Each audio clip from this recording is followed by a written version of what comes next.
Halo Sobat Ngomin, apa kabar? Ini aku lagi dalam perjalanan pulang ke Singaraja dari Denpasar. Habis ada proyek moto Sultan dari Makassar.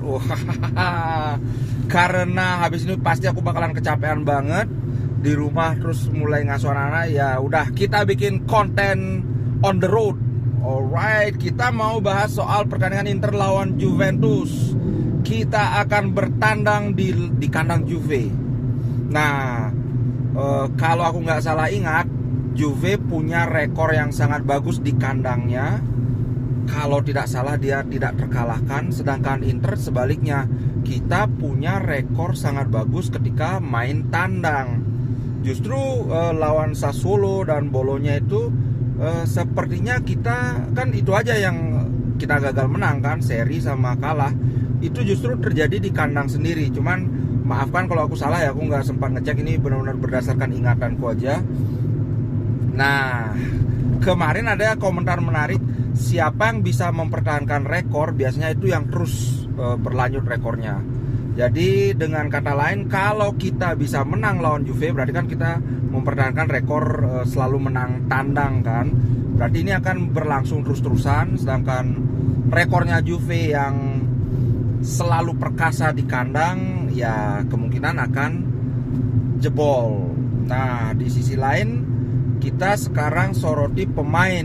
Kabar baik untuk Inter Milan adalah Cuadrado kemungkinan, ingat kemungkinan ini sudah bisa main nanti. Bukan nanti, besok jam 3.45 Wita. Kalau WIB berarti ya 02.45. Kalau WIT itu berarti 04.45.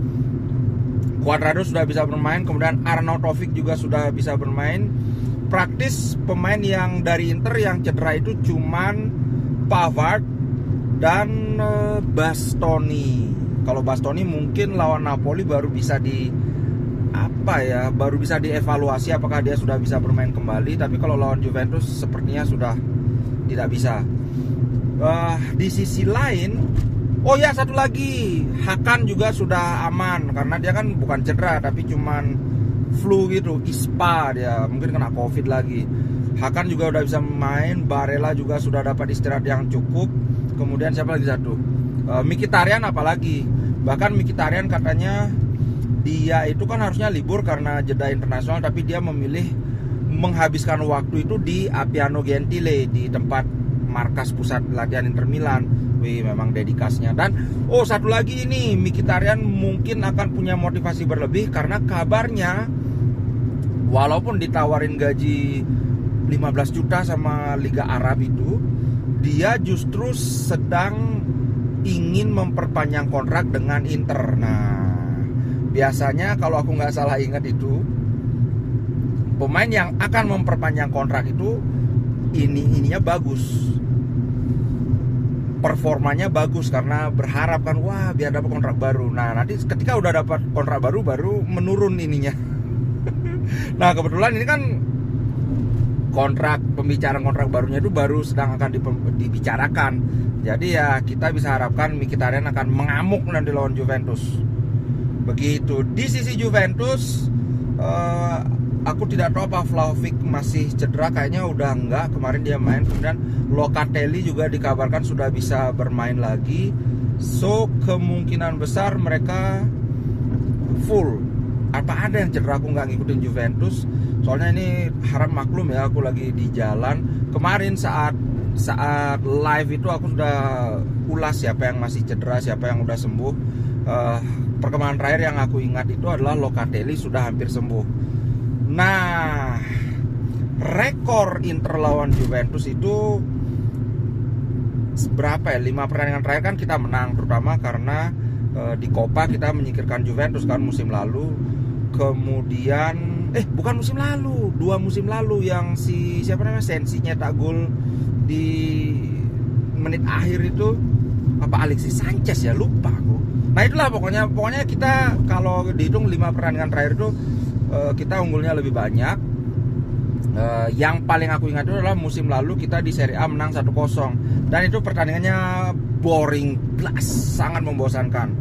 Kawan-kawan pasti sudah tahu Juventus tuh mainnya serba bertahan. Nah waktu itu kita mencetak gol duluan di luar dugaan Juventus tetap main bertahan. Ya udah, ini seperti beberapa kali aku sudah sampaikan bahwa kuncinya lawan Juventus adalah jangan sampai kita kebobolan duluan. Kalau kita kebobolan duluan, kemungkinan besar kita tidak akan bisa membalas karena mereka akan bertahan total. Dari awal main sudah bertahan, kemudian mereka berhasil nyuri gol, akan tambah bertahan, mungkin sama ball boy atau ketua supporternya disuruh ikut bertahan, itu susah itu. So, bagaimanapun caranya, walaupun harus menampilkan permainan yang cukup membosankan, mau tidak mau ya ingat kalau di Liga Italia itu adalah hasil yang utama, bukan soal wah main cantik.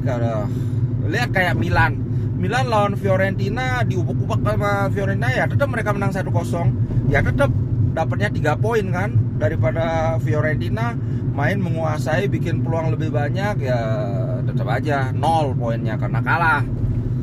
Nah, ini yang kuharapkan terjadi lawan Juventus. Nggak usah sok-sokan main indah. Kalau mau main indah, lawan yang lain, lawan Milan aja main indah nggak apa, karena resikonya lebih kecil. Tapi kalau lawan Juventus, mereka itu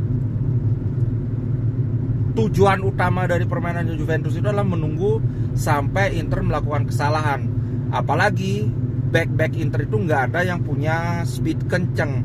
Jadi kalau sampai ada lobang di pertahanan itu dan itu dieksploitasi, susah untuk bisa mengejar, susah untuk kalau diajak adu sprint sama, apalagi kalau ada Chiesa kan.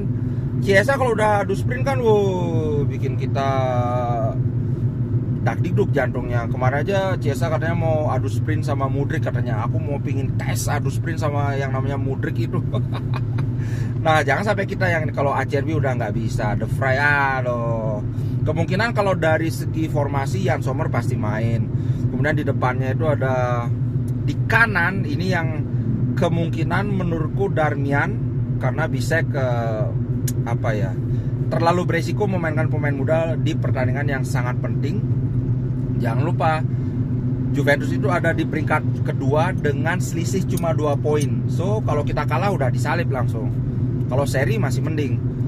So pilihan paling aman, paling masuk akal adalah memainkan Darmian di kanan. Apalagi seperti yang aku bilang sebelumnya bahwa si Cuadrado itu sudah bisa main, sehingga Dumfries sudah aman, dia sudah ada yang akan menggantikan nanti di babak kedua.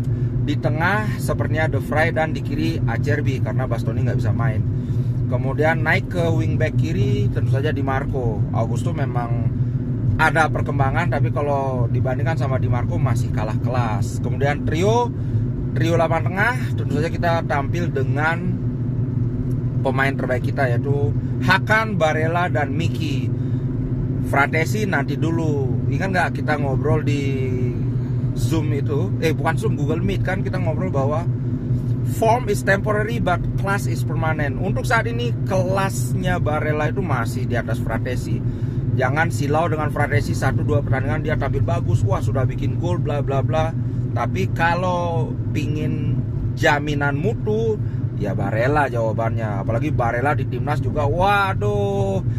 Yang terakhir ini lawan Ukraina, walaupun di Italia itu seri 0-0, tapi Barella mainnya bagus banget dan cukup bisa memberikan pengaruh yang signifikan di lapangan tengah Italia. Sehingga ya aku berharap, apalagi sebelum jeda internasional juga performa Barella di Inter juga kan sudah mulai membaik.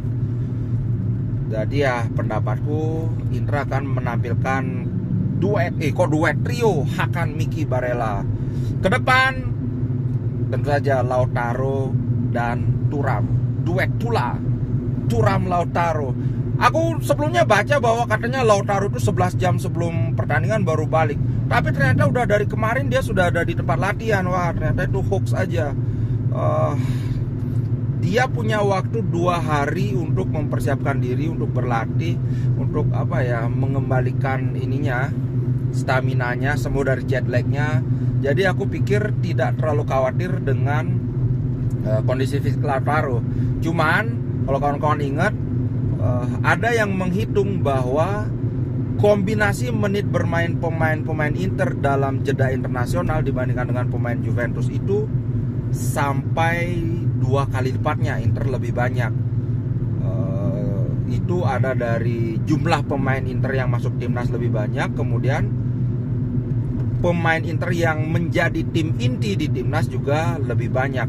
Kalau nggak salah kemarin Juventus itu 900 menit, sedangkan Inter 1800 berapa gitu, pokoknya hampir dua kali lipat. Apakah ini akan berpengaruh? Kemungkinan tidak terlalu berpengaruh, karena pemain-pemain Inter yang main di Eropa itu sudah pulang lebih awal lagi, sedangkan yang main di Amerika Selatan kan cuma Lautaro sama si Cuak aja. Oh, sama Augusto lagi. Tapi sepengetahuanku Augusto ini kan nggak jadi pemain inti, paling cuma main berapa menit, 20 menit gitu. Alright, aku seperti biasa tidak berani kasih prediksi karena sudah pamali. Sudah tidak beruntung setiap aku bikin prediksi. Jadi ya kita hanya bisa harapan tentu saja menang. Seperti yang aku bilang sebelum-sebelumnya, ada tinggal 2 tim besar yang belum kita hadapi, yaitu Juventus dan Napoli. Kalau kita bisa sukses sapu bersih Juventus dan Napoli, maka peluang untuk Scudetto itu sudah, karena Milan ini sedang limbung banget. Kemarin aja mereka menang lawan Fiorentina itu sangat susah payah kan. So, ujian untuk Inter itu adalah Juventus dan Napoli yang paling kuat. Kalau kita bisa sapu bersih ini, yang menurutku kemungkinan ini kita punya peluang yang bagus, karena di Liga Champions kita itu kan sudah pasti lolos. So, kalau Inzaghi ingin melakukan rotasi pemain, itu bisa dilakukan di Liga Champions. Pemain-pemain yang segar bugar itu mainkannya di Liga Italia, di Serie A. Oke. Nah, sebelum aku tutup, aku mau kasih pengumuman bahwa aku mengadakan giveaway lagi guys. Cuman aku nggak bisa tampilin mana yang akan aku jadikan giveaway, tapi kawan-kawan percaya sama aku aja, pasti aku ini sudah siapkan shirt yang bagus. Syaratnya gampang banget. Giveaway-nya ada 2. Satu itu disponsori oleh saudara Al Capone yang biasanya pakai nama sandi adiknya Di Marco itu. Satunya ya tentu dari aku sendiri, kan malu lah masa ada fans sponsorin terus aku nggak ngasih ini kan. Jadi ada 2 ya. Nah, caranya gampang. Kawan-kawan cukup bikin komen di video ini, bisa analisa preview pertandingan, bisa prediksi pertandingan. Yang penting please jangan nyepam. Nah, nanti akan aku pilih 2 komentar yang akan mendapatkan giveaway. Seperti biasa, nanti kawan-kawan tinggal kasih ukuran bajunya mau yang apa, kemudian alamat lengkapnya. Alright, ininya akan aku undi, giveaway-nya akan aku undi setelah pertandingan Juventus lawan Inter. Oke, ingat caranya gampang banget, kawan-kawan tinggal komen aja di sini. Please komennya jangan nyepam, bisa prediksi, bisa preview, bisa curhat, bisa terserah. Oke guys, ciao, sampai jumpa besok dini hari kita nonton bareng. Kalian nonton di rumah, aku nonton di rumah. Ciao, terima kasih.